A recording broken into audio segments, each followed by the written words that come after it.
quality leather. Number of accolades. She's been into this business for 7 years, and she's doing amazing things, reshaping the industry, leather industry within Uganda. We'd want to pick a couple of things from her.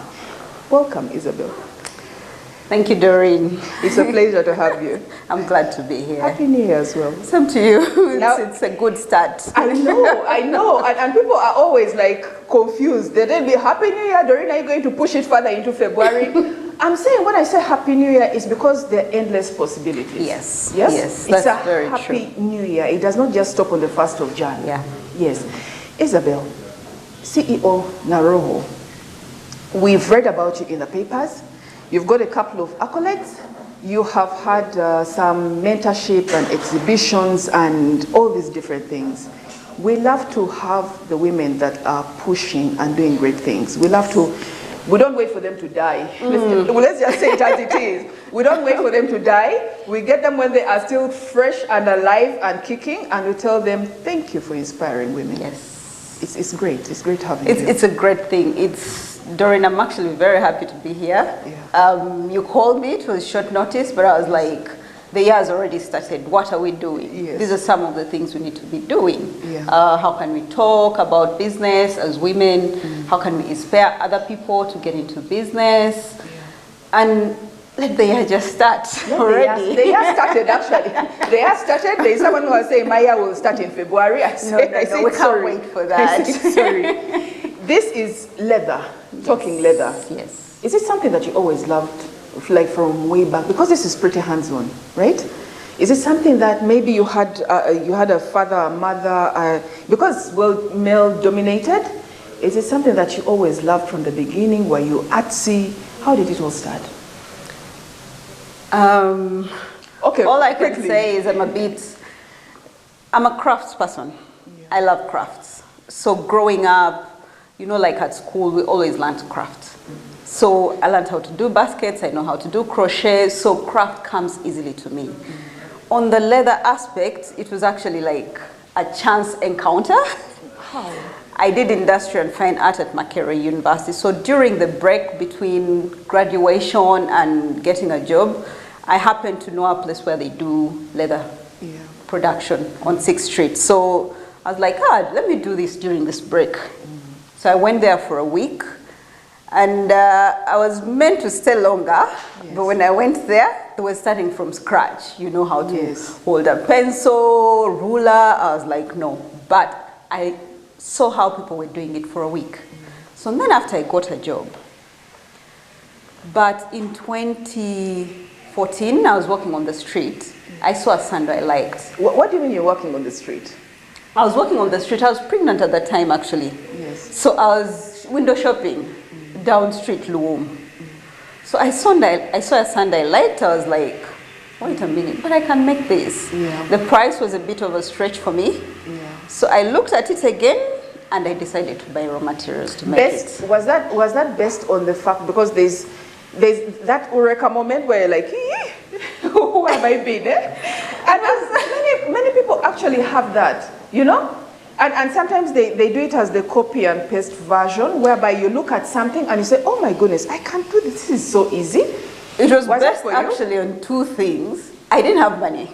Yes. Because it was around 85,000 at that time. I didn't have money, but I really liked it. The sandals. The sandals.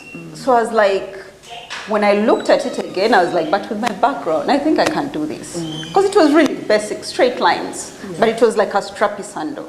Okay. So with that, I was like, I can do this. I bought materials. I went back to industrial area. I asked them, can I come and work from here? Yeah. I want to make my sandal. I'm like, sure. And that's how the journey started. Are you serious? Yes. So everything just fell into place. Yes.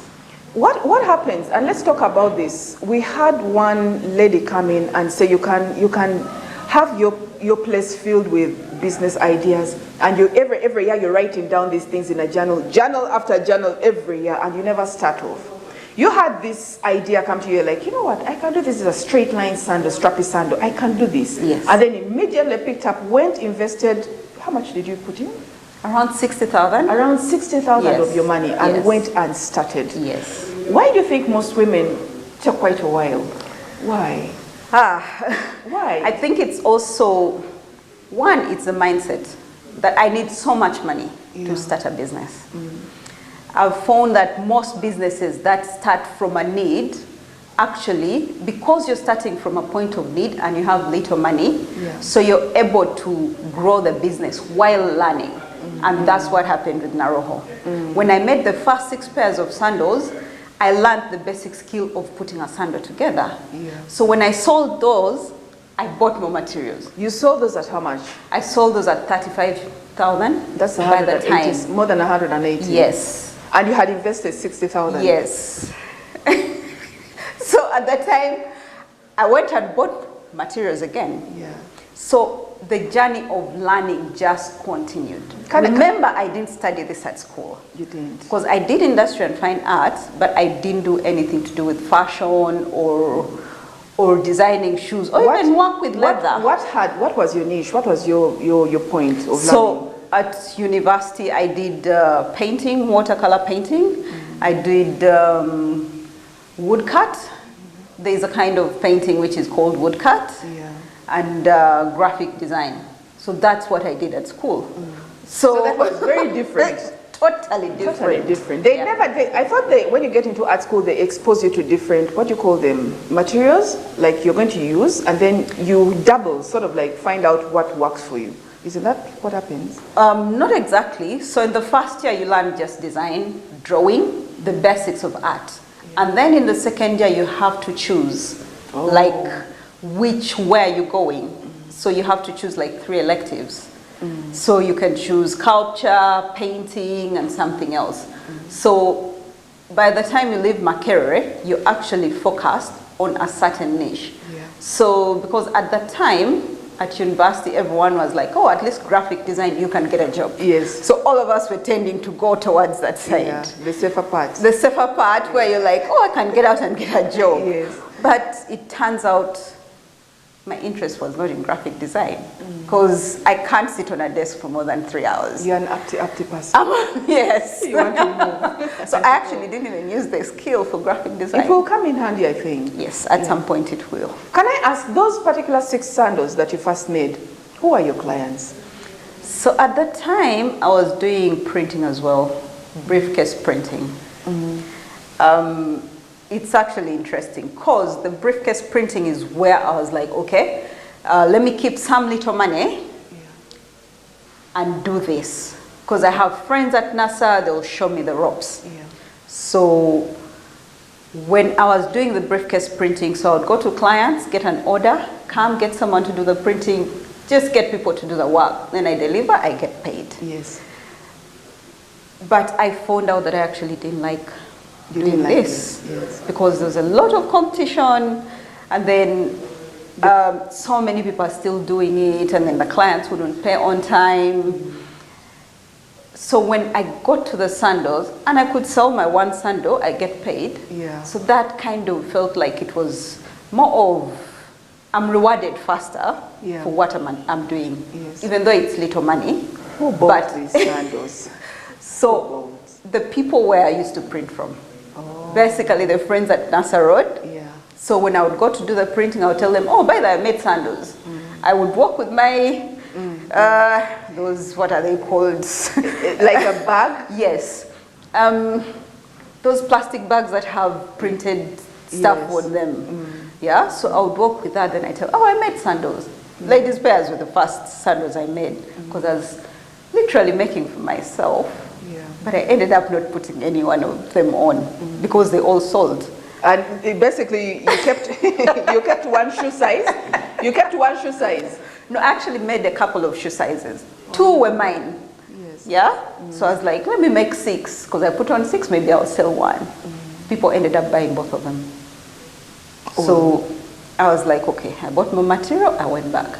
And the other thing I think that made me continue with this was the very first day I was making the sandals.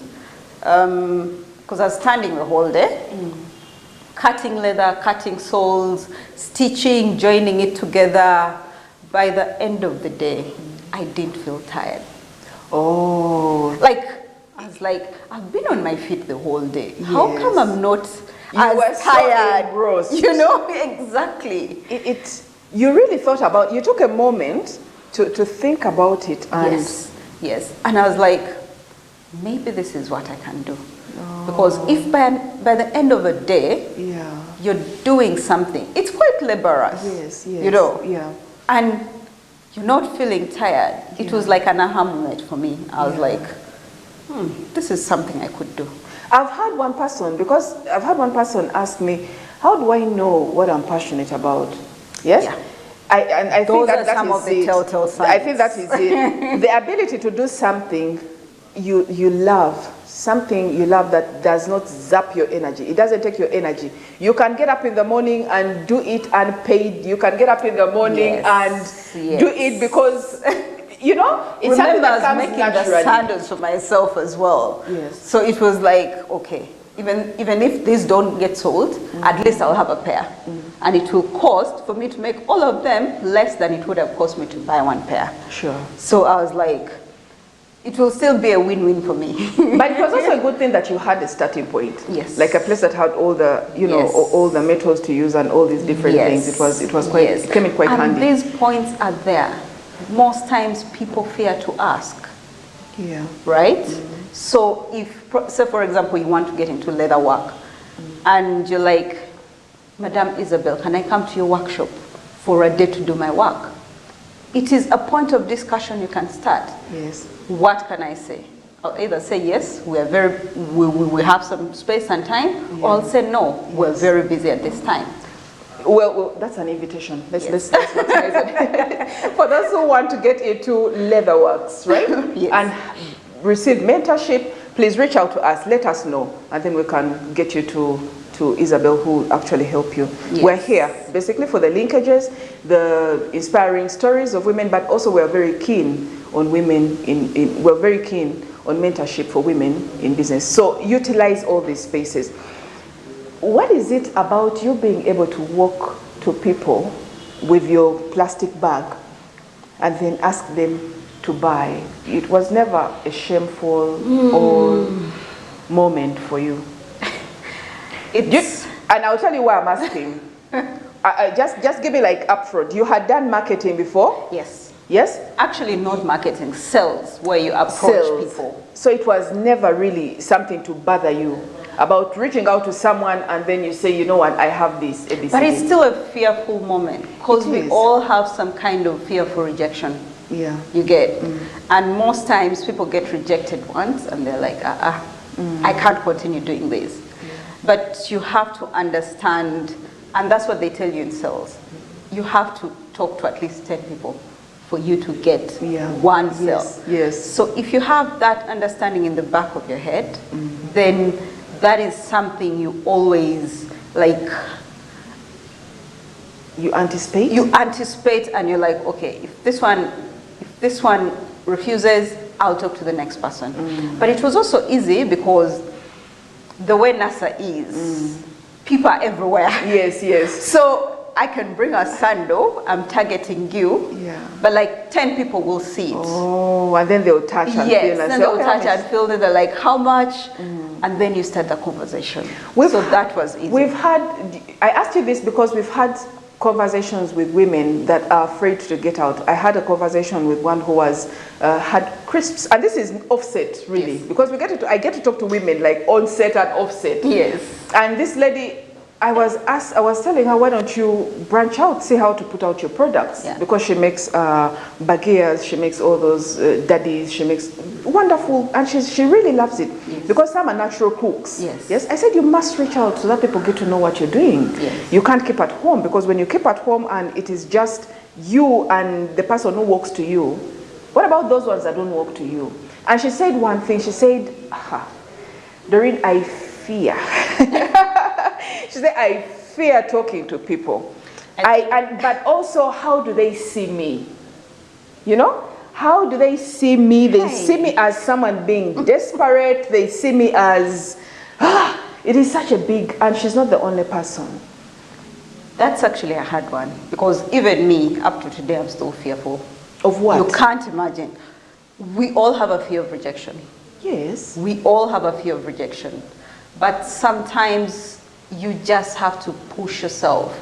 You can even say, okay, today let me talk to one person. Okay, aside from rejection, Isabel, do you think there is a standing perception about someone who comes in with basically like as if you are a failure, right? Let's even put it as it is. Because there was something that was going viral recently about a man who said, you know what, if I told you and I find you moving around with buckets and all these different things and trying to sell, please do not even approach me and talk to me. And then you have these people who come up to you and then they tell you, you know what, I love this, but how will people see me? How will people see me? Is there a connotation to reaching out to people and marketing yourself and selling yourself that shows maybe that you are a failure or thus you're, you know? Is it there? So let me just go back to the background of my story. Yeah. So after NTV, I went to do an MBA in Austria. You were doing sales in NTV? I was doing in sales in NTV. Yes. I collected my money. I said I want to get into business. So I went to do an MBA in Austria, in Vienna. Then after I decided I want to go back home and do business. Yeah. I don't want to get a job. In fact, NTV was like, you know what, why don't you come back? Your space is still available. But I wanted to do business. Yeah. So I'm someone who's learned. I'm someone who's seen the world. Yes. I've worked in good jobs. Which makes it even harder. Yes. But the point I started off from was cutting leather, cutting soles. I'm telling you, by the time you get out of a production room of making sandals, you're dusty basically.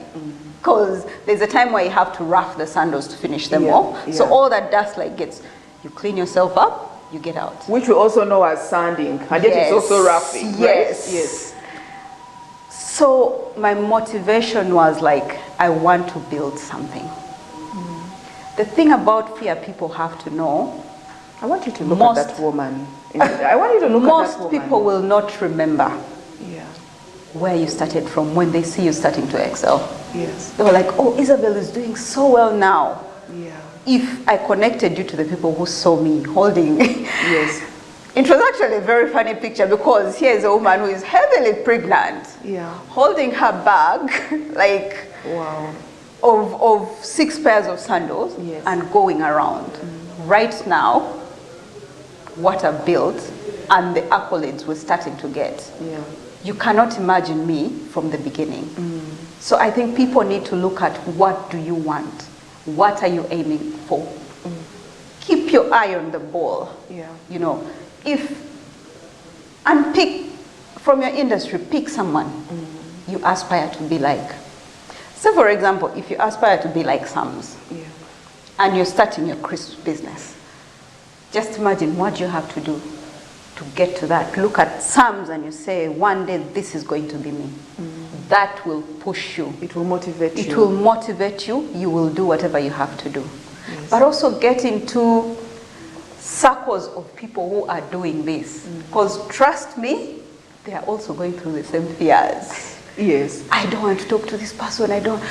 How will they see me? Yeah. But at the end of the day, if you make your 10 million, who will be seeing you like where you started from? Yeah. No one, everyone will be aspiring. Oh, yes.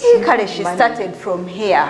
You have money. You have money. No one will even remember Mwatunda Crisps. No, they will not even look at that. You know, they'll say, this person has money. It's very important.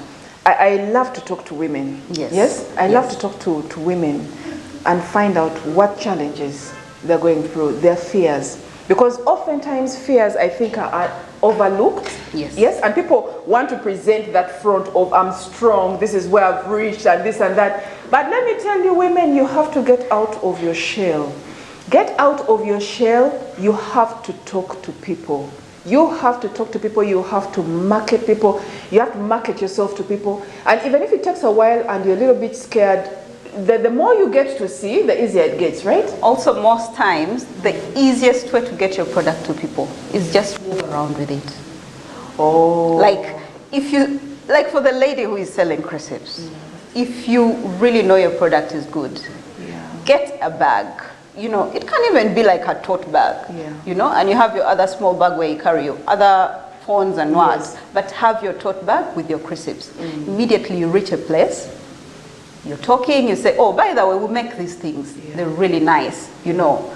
Everyone will want to test. Those are like your entry points into people. Yes. Like, because others, frankly speaking, will be admiring you because of the courage to carry her things. To do this. Yes, the courage to carry her things and come and show us. And there are people who will always buy something. Always. In a crowd of 20 people, trust me, like 3 people will want That's to why buy. it's much better not just to talk about your product, actually You have to carry it. You have to carry it. Yes. Whether it's crisps, whether it is zumbis, whether Just it's have shoes. a bag of your products Always with walk you. around. Because there's always someone, and you know how they say. When they touch, they're like, oh, these are nice. Or if just one person buys, if you make very good daddies and one person buys and tests, that's your gateway. They'll say, oh, they're really nice. And other people will get curious and they want to also buy. This is I love this, you know. I love this because most people tend to shy away from the active marketing. Yes? And right now that we media and WhatsApp, do you think it's still everyone like wants to be in the background? Exactly. But Running and at putting all these pictures. not even at one point, mostly in the beginning, people buy the product plus you. Oh. That's the interesting thing. And even when the business grows, that is one of the challenges businesses face. Please repeat that. People buy. You are the face, literally, of your product. And the product. So, for example, you come and you're really nice. What is really nice? Like you're talking to people nicely, you're engaging. Let's give a bracket for. Let's not be vague. Let's give a bracket for niceness. Okay, it's not being nice. We all have the way we are. Yes. Some people will come to a room and it will light up. Yeah. You know, when that person introduces the product. Or even when they finish speaking, you'll find that the room is going towards them, graduating because they towards have, them, because they have naturally this people warmth coolers. and what you get. Now, imagine if they came with their product as well, and they say, oh, by the way, after my, you know, I've introduced myself, but we have our product also here. You get, people will want to test. Yes. Now that becomes a challenge later as well, because once people start buying the product because of the owner, they will want the owner to always be constantly in their spaces, even when you them. start hiring people, they will want to talk to you, the owner, first. Has that happened to you? Yes. It has happened to you so many times? It still happens, because people come to the workshop and they're like, oh, I want to come to your workshop, will you be there? Oh, yes. But you see, we have products already that we've made, and there are people who can attend to you at the workshop. So how do you handle that? You explain it? I explain to them that, oh, this week I'm either in this workshop, but person so-and-so will help you. They are there to help you. Yes. They will be able, if you fail to get what you want, please let me know, I will follow up. So you sort of like brush them, but nicely. Yes, you're trying to separate yourself from the business now, which is also necessary. Because as you scale, as you start growing, you have to delegate. You have to delegate, and you'll find that there are some things that you have to focus more on. By the way, I want to find out just briefly, how does the woman get into the other East African markets? How easy is it? Is it quite easy? Like you've done, you know, the trade fairs. Getting into the East African markets is quite easy. But what I would suggest, and that was learning for me as well. You have to first recognize your target client. So initially, we started making these things in Uganda, very high quality.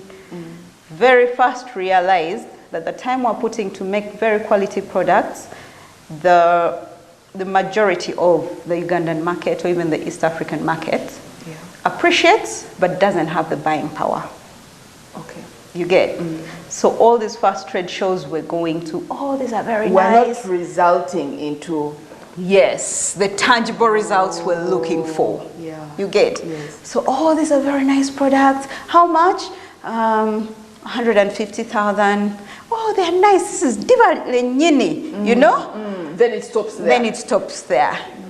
We did that for a bit. I was like, okay. This is not but then we would go to maybe a farmer's market where they're expatriates, and then they would come, oh, this is very nice. How much is it? 150. Then buy. So know your target market. You get? Yes. That quickly taught us, oh, okay, maybe we're looking at the wrong people. Interesting. Interesting. I want you people to pick note. I am very intentional about saying Happy New Year. I'm very intentional because this is a new year. You must do something about it. This is Isabel Agol giving us every sneak peek into the leather industry in Uganda. Women in business. Let's take a short break and we'll be right back after this.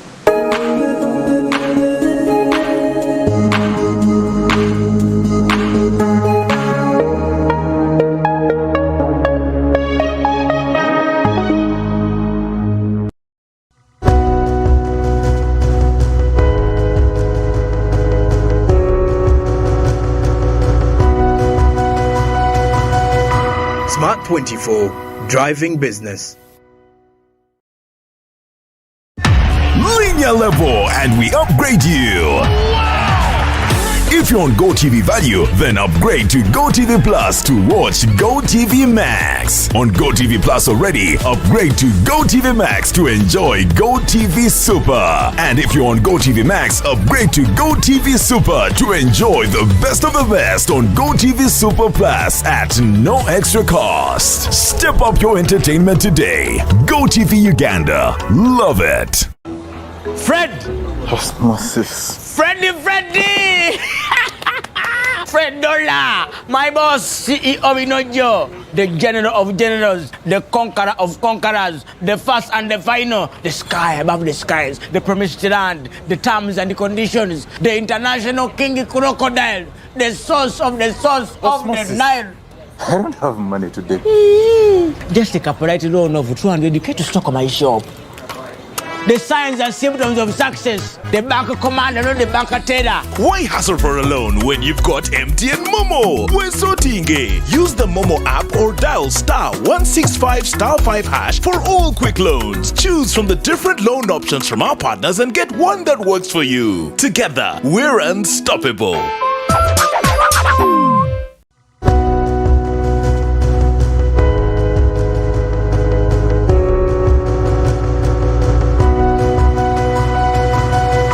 Smart 24, driving business.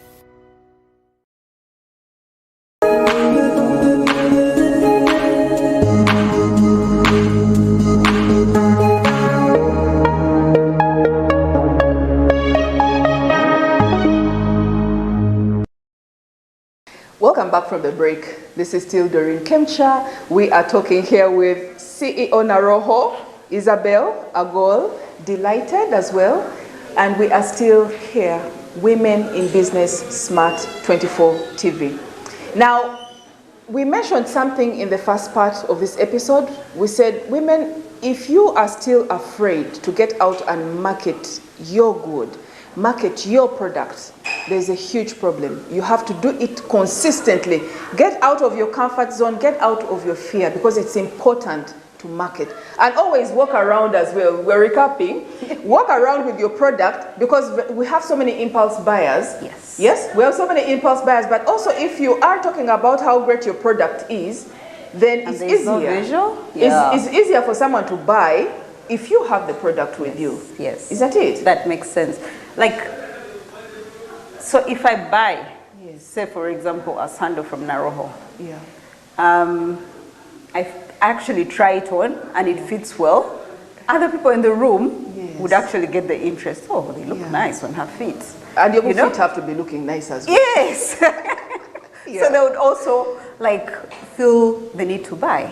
So that's basically the first way of really getting clients. Yes. If you work in an office, take your products, show your colleagues. I want us, Isabel, to dwell on this, because there's a misconception, and I've spoken to women about this. Most women think that getting out with your product and being proud of it and talking to people about it and carrying it in your bag and talking to people, people will view as a failure. Yes? I don't think that's true. But you have a very different perspective to that. So, as we said earlier, when you have your 10 million in your bag, you'll be the happiest person. Yes. So, look at the 10 million in your bag and do what you have to do. Yes. You know? Yeah. If it's, start with your colleagues at work.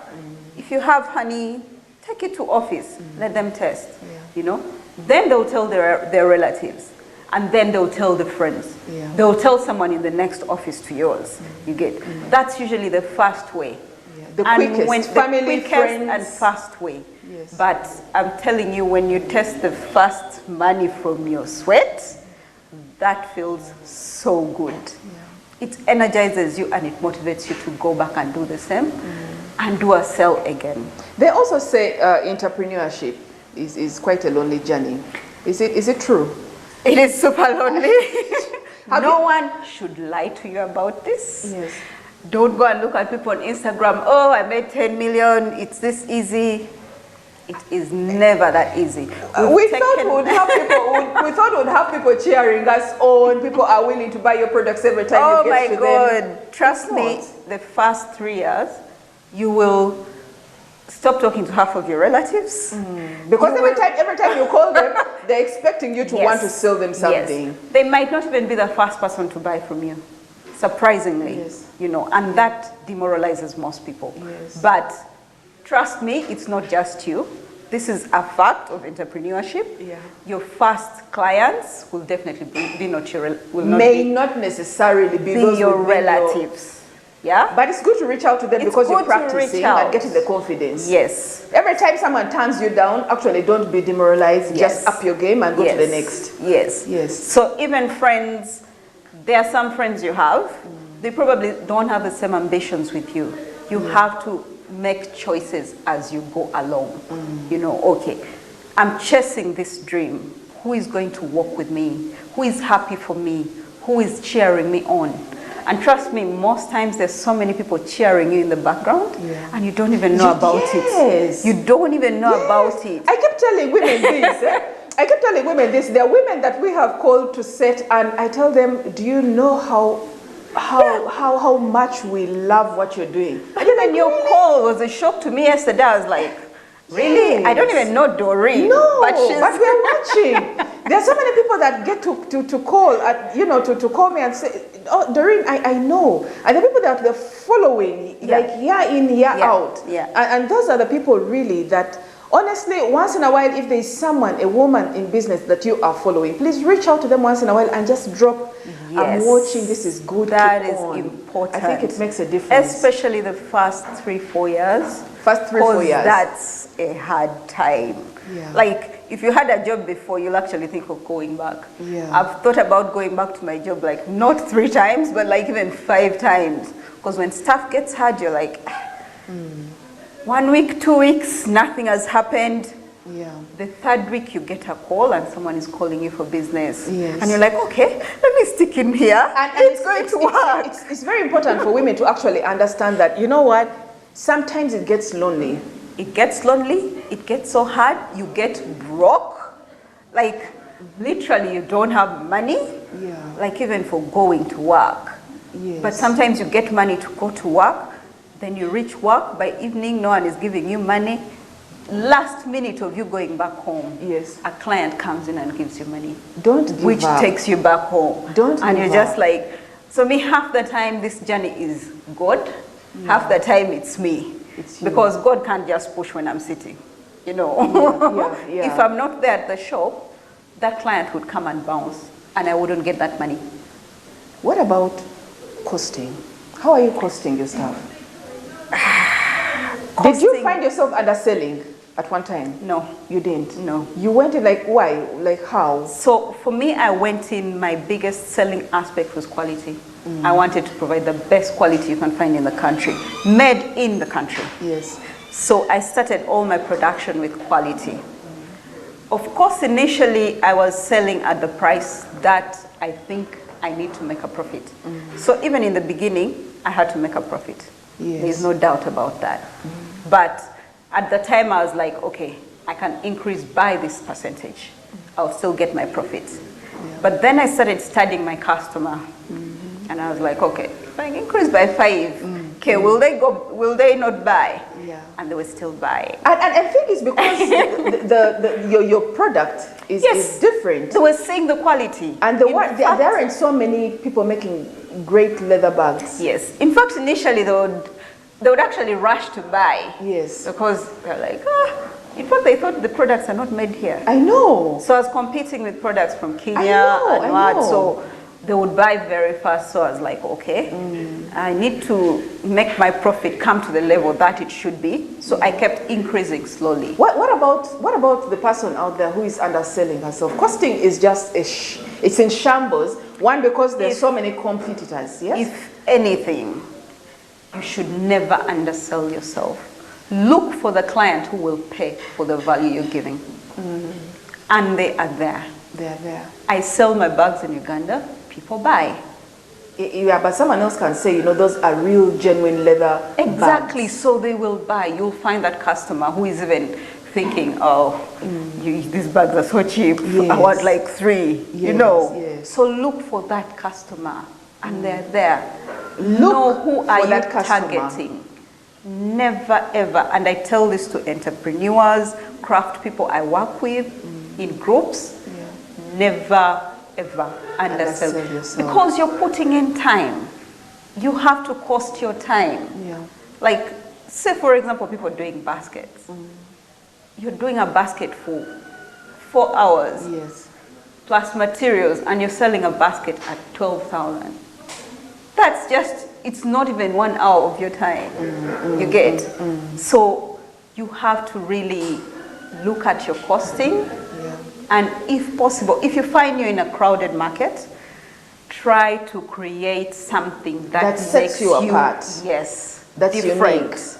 unique. Try to set yourself apart so that if anything, if someone goes and they find the same product cheaper somewhere else, it will be that thing that will bring them back. Comparison. It will be that, but they're like, but the Yes, quality at least the other the other side, person. yes. Even though they're a bit higher, the price is a bit higher, but I think I like their quality. I hope you're And they'll taking come notes. back. I hope you're taking notes.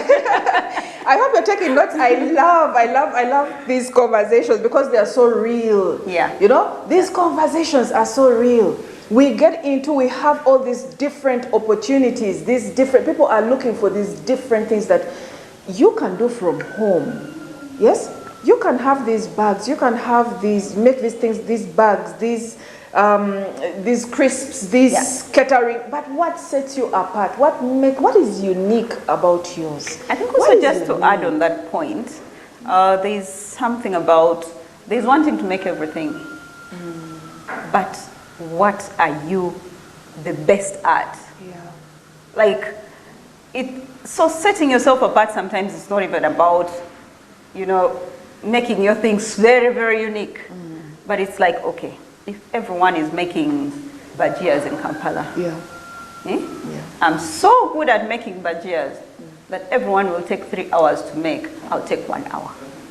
Yes. You get? Yes. Sometimes it's highlight how quick you are. How quick you are, how fast you can. So if I get a client and they say, I have a kid going to school now, Quickly. can you, deliver? Yeah. They call like 3 people. Yeah. You will be the one to tell them, Of course. I can deliver that in 30 minutes. Everyone will be, yes, you have give to, 1 hour, give me 2 hours. Have you had that?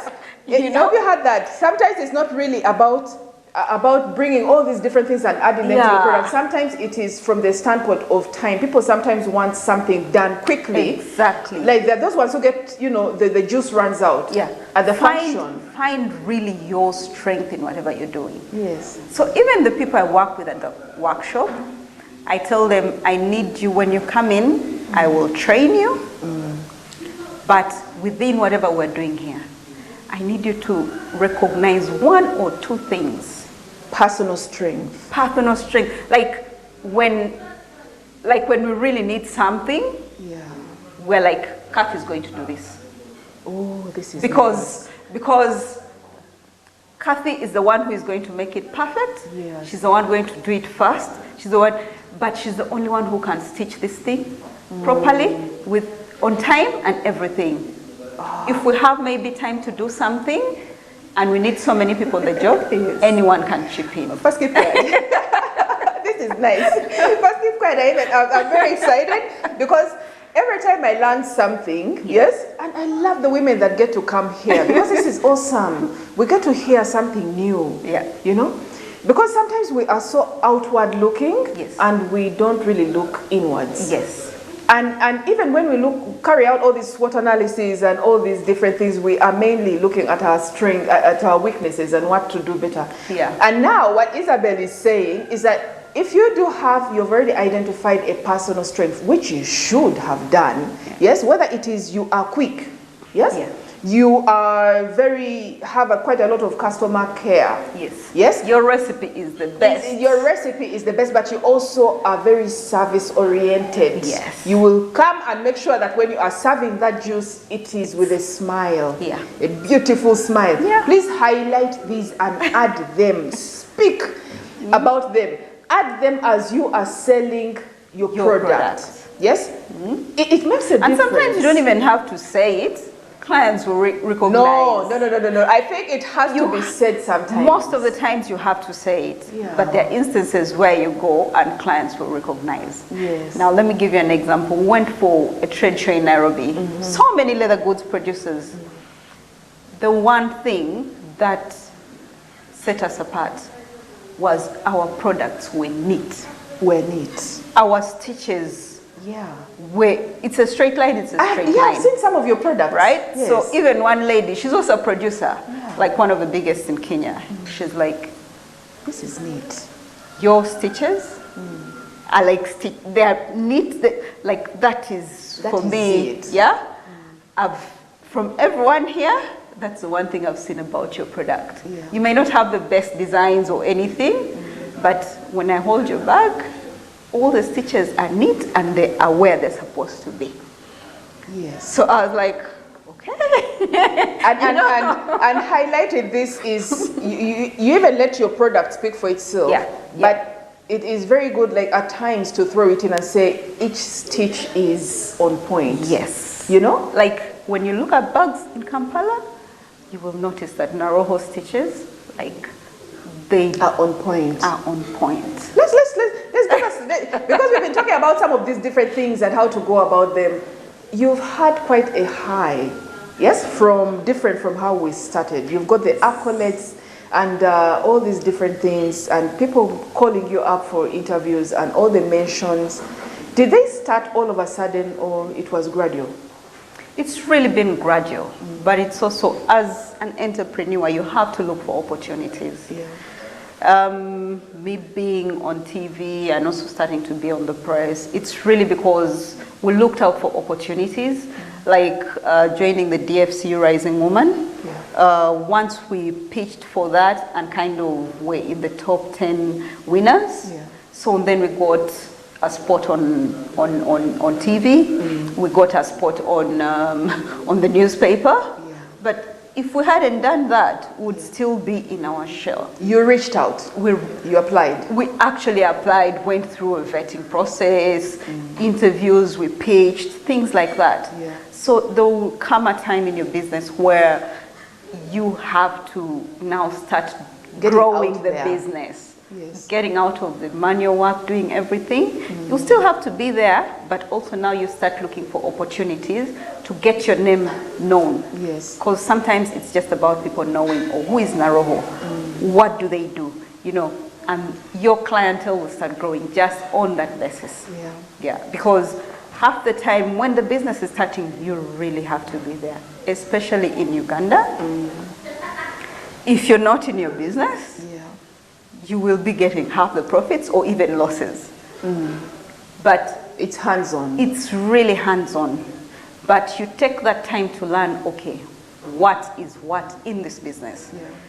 Get some suppliers, you know, get lists of things that you need in the business so that by the time for stepping away comes, you know the price of your inputs. Yes. You know, the procurement person, if you get one, can't come and tell you, I used, 500 yeah, for above. buying glue, you know, because you're like, no, glue for the last 3 years has been at this price. Yes. How come it's doubled? What glue are you using? You know, Yes. what glue are you using? How come it's doubled? Yeah. You call the supplier, you ask them. So it's that kind of thing. First years, you really have to be there. Yeah. Know these things, but then now you start stepping away slowly and saying, okay, who do I put Delegating. where to try and run? Which is also, Another thing altogether. it's a different ballgame. How are you getting now this we are stuff? in that stage, and I'm back to school basically. Like the learning is crazy. Getting people to hire, hiring someone today and then they leave tomorrow. Yeah. And sometimes you've really like imparted the skills, Yes, and then now there's a gap. yes. Are some of the I've gone through that like for the past 2 years, and I'm at a point where I'm like, you know what? It's okay. Everyone has their dreams, everyone has their hopes, everyone has their aspirations. All I can do is bring them in, work with them, teach them whatever they can learn. If they want to stay, it's a personal choice. Yes. If they want to leave, that's also okay. How do you handle those moments when they leave? And there's that vacuum. Last year like it for was so hard operations. for us, especially me, because I was like, okay, is it me? you get to a point you're asking yourself, Am is I it a me? bad manager? Am I a bad manager? But you have to understand, People grow. not even people grow. The workforce in Uganda is very unstable. So when you come to that realization, and that's why it's important to have a group of business people you talk to, because you'll find they're going through the same challenge. So you're like, oh, okay, it's not me. It's not me. It's not me. It's something. So when you come to that realization, then you get okay with it. You know? adapt. Because business is also really a mind game. Because if your mind is not good with something, you'll find that it's disturbing the business. If you get really quickly disoriented, Yes. something small happens and you you will fall. not work for you fall 3 like, weeks. You won't. Because And this is it's like a heartbreak. And this is what you mentioned. This is what you mentioned and said, you know what, you have to get a tougher skin. Yes. When you are in business. Resilience is These things of important. crying a minute. Resilience is important. Talking to business people at the level of where you are or where you want to go. Yeah. Because even your circles of business people will grow at a point. You'll find that you'll start talking with people at this level, then you find you want to jump that level, but the people at that level are not ready. You get? So what do? Do you stay at that level with them? No. Yes. You move on. So you move on. You find the next level. So people in this level, where do I find them? Where do I talk to them from? You look for those contacts. You jump to that level. Trust me, when you jump to that level, the people in that level will help you level your business to that level. Oh. You get? Yeah. And then, like last year, the biggest leap we did was actually 2 leaps. We joined an incubator program in the US, and we also joined a big... Was that opportunity like given to you or you reached out? I reached out. You reached out. She reached out. I looked out on the net, Yes. because our biggest aspiration has been to get the international market. Quality of our products and everything, we also felt what we put into our product will get better value from the international market. Okay, biggest leap. Yes. So I was like, we need to go there. How do we go there? So it's like, oh, there are incubation programs, there is. So I looked for incubation programs. I got one, they took us in, and we're able to go and study the market. Oh, yes. Yeah. My second biggest leap last year was joining a business network in Uganda. It's called BNI International. Yes. It's a group of business people who challenge, motivate, support each other. Yeah. So when I got there, now I'm like, okay, I'm playing in the big leagues. How do I level up? Yes, up my game. Yes. Yeah. So then I got there, people saying, okay, can you supply 100 watt? I'm like, 100 watt, you first wait. Yes, yes. I'm It's with no you. longer 510. I'm with you, but I'm not with you. Let me go organize myself. Yes. Oh, that was So good. it's always looking out for those opportunities. And getting out of your comfort zone. Yes, you really have to. Yeah. You really have to. And women, we need to take more of these I want you to talk to opportunities. them. Women, we really need to. Because if you play in a small circle, you will stay that size. Yeah. Take the faith, leap to a bigger circle. Trust me, you might be the smallest in that circle, Yeah. but give it 1 year. Keep growing. Give it 1 year. Yes. If the people in that circle are good people, you will find that they'll pull you up. Yeah. You get, Yes. they will really pull you up. And not even for a fee, sometimes for free. For free. Yeah. What is that one challenge that you have consistently met? Maybe not consistently, but that particular challenge that you feel, I wish women knew this. Now that I know one it. challenge is labor force in Uganda. The labor force. Yes. Is that, do you think that's the main reason why women maybe want to micromanage, because they don't want to get into that? Because, and when they micromanage, they stay small. Yes. Yes? Yes. For the businesses. Because remember, Uganda, we're so entrepreneur. So many people have had challenges where people come in your business. The next day they walk out with all your clients. Yes. You get? Yeah. So that's a fear in most people's minds. Oh. And that has been one of our challenges as well. So with the quality that we want to maintain, we've found that we get people in, we train them, and then they leave. You get people in, you train them, and then they leave. Yes. Due to different factors. So it's something we're still grappling with, and we're seeing how do we... But you do have mentorship. You do have mentorship. We do have mentorship, yeah? Yes. But mindset is the first thing. If someone's mind is not in the place, there's nothing much you can do. Yeah. Some people know I'm just coming here for 3 months. There's somewhere I'm going after. Yeah. And then now with these jobs in the UAE and what, people come here just to actually Learn a skill. be there for a short time because they're waiting for their visas to mature or something. Yes, You get? yes. So, and that works on the mind of an entrepreneur. Because at one point I'm just like, okay, is it me? But now I know it's not me. Yeah. It's just the labor force. And then there is this notion that, okay, I'm just from university, I'm going to get a good job, which is paying me. The SC people. Yes. Which is paying me, I don't know how much. Yeah.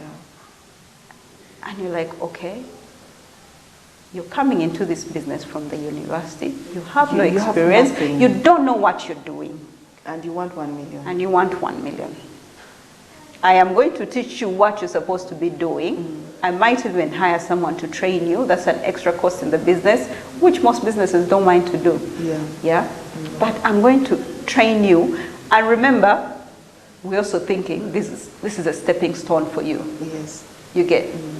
So I'm like, no, It's not working. it's not going to work. You get? Yeah. Remember, I'm a small business. All my costs are, Yes, yes. calculated. Yeah. So It has to make sense. it has to make sense for me. What? If you came and you're like, Isabel, I will organize this part of your business Yes. without even you being there. Yeah. Eh?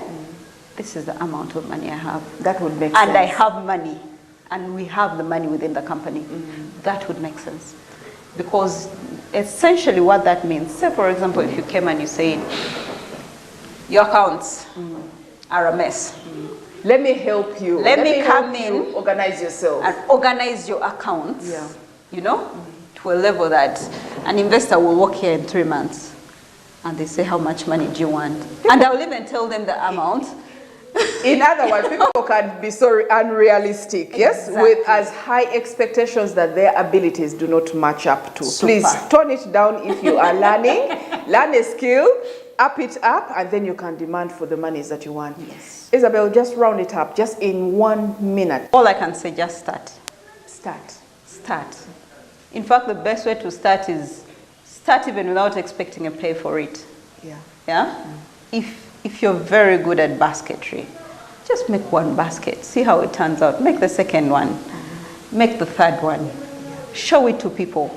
If they don't buy, look at it. Because you're passionate about this. Yes. If you're not passionate about it, keep doing it while looking.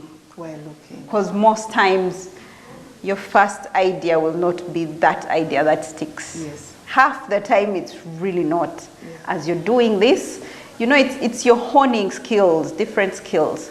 By the time that idea comes and you recognize it, you're ready for it. Isabel, it has been such a wonderful moment having you. We wish you well. Such a pleasure. We wish you well with Naroho. We shall be having you back some other time, hopefully. Cool. And hopefully you'll make time for us. Just to wrap it up, please start. Yeah. It is not a failure. It is not a. Don't think you're going to be viewed as a failure to walk out and market your product. Please do, because you have so many people who are willing not only to listen to what you're saying, but also buy. Number 3, please try as much as possible to highlight, especially your particular strength. Yeah. If you are a good cook, you will deliver something in 10 minutes. Please add it as a value to your product as you are marketing it. I love that one. Yeah. Right? Reach out, keep growing. Yes. You have said also up your levels. Every time you get into, don't get just, I'm the queen of this level. Yeah. No, up it up, because there is another level to go to. And even if you get to another level and you are the worst performing, do your best, give it some time. Yes, give it some time. When you reach and you're now hanging with people at this level, and you feel, okay, I'm tired of this level, look for the next level. Let us know. If you have a particular interest in leather, women, please reach out to us and let us know, and we will connect you directly. Isabel has given you quite some space for those ones, and she will be able to help you as well. Just get into our social media pages, Smart24 TV, and we'll be able to connect you. This has been wonderful. Thank you, Isabel. Nice. Thank you so much, Doreen. Thank you. And see you next time. Please do something. It's not just about talk, but we also want you to do. So do something about it. This has been Doreen Kemcha, Women in Business. We had Isabel Agol from Naroho, Smart24 TV, this time and next time. Until then, bye-bye.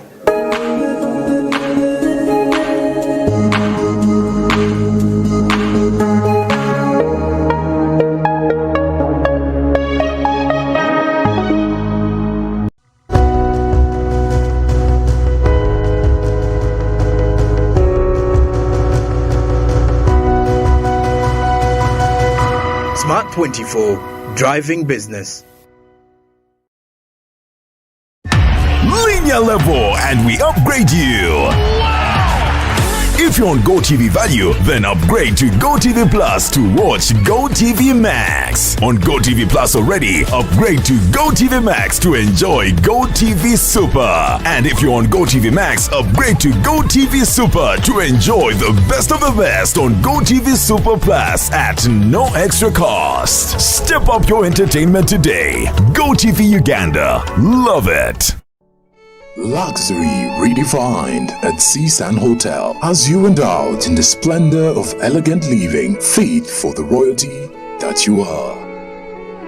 Step into comfort, pampering and blissful customer-centric service as you select from our range of comfy, exquisite living quarters furnished to meet with your royal preference.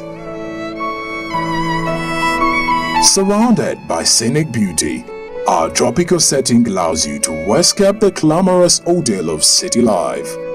Our ambient green gardens will guide you to a place of revitalizing rest. The 3-star restaurant caters to your palate, serving your choice menu ranging from exotic cuisines to local delicacies. Our chefs will serve you full course meals for a truly out-of-this-world culinary experience. Our fully stocked bar to whet your throat, from renowned global brand whisks, brandies, gins, beers and wines to our locally celebrated beverages, you will not lack for any brewage. It's an all-new experience in the East at Seasand Hotel, so visit today at Plot 15 to 19 Spire Road, Ginger, or contact us on +256 751 719 960 and +256 785 354 614 for reservations. Seasand Hotels, luxury redefined.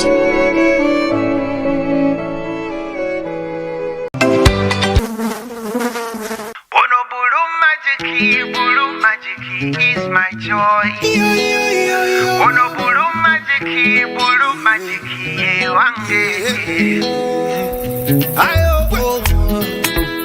nalaba ku mabala atukuza noonyirirawo kirako ennyange tayisa bubi faburiki kyonna kyekiri kiggwa lwa bulu magiki is my choice ono bulu magiki ye wange ambye bulu magiki is my choice ono bulu magiki ye wange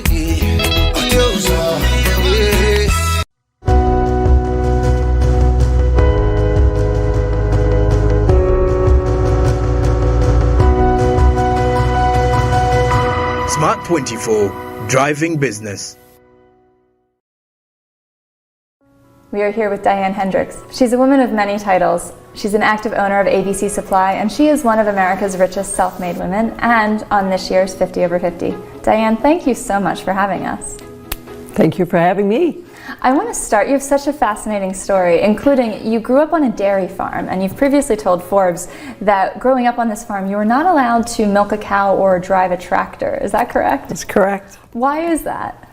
Well, I'm one of 9 girls, and my father, I just think, felt that it was safer. He was always worried about us kids, girls being in the farm. I think he always wanted boys, probably would have stopped at 2, but went on to have 9 girls. He just had us do little tasks. Large tasks were for the men and the young men that he would hire to do the hard work on the farm. But you learned hard work growing up on this farm. I learned to work, but I didn't work around machinery. Okay. It's just the way he was. He was a man's man, and he didn't say that women belonged in the house, but he also didn't encourage getting into business like men. What do you think he would Never say of your encouraged. business right now? My father actually was very proud of me.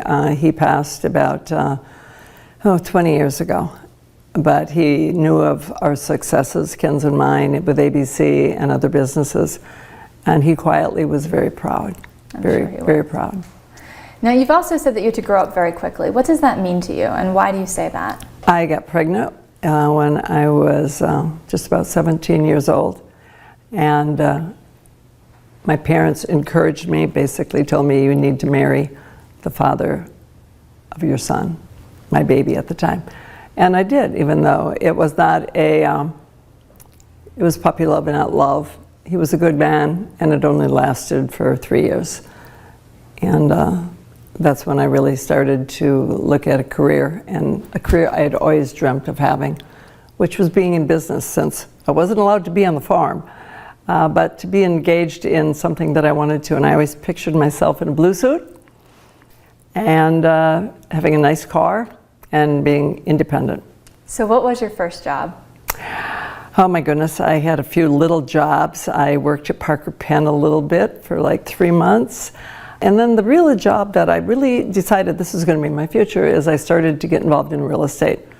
And before I was 21 years old. And you could actually sit in a model home. You could sell real estate off from a set of prints.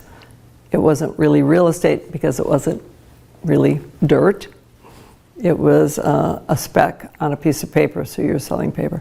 So I got involved in that, and then eventually I got my real estate license, and I met Ken, and he bought a couple houses, 2 houses for $7,000, and I did the work and cleaned them and rented them, and that started a relationship of buying real estate in Beloit, Wisconsin.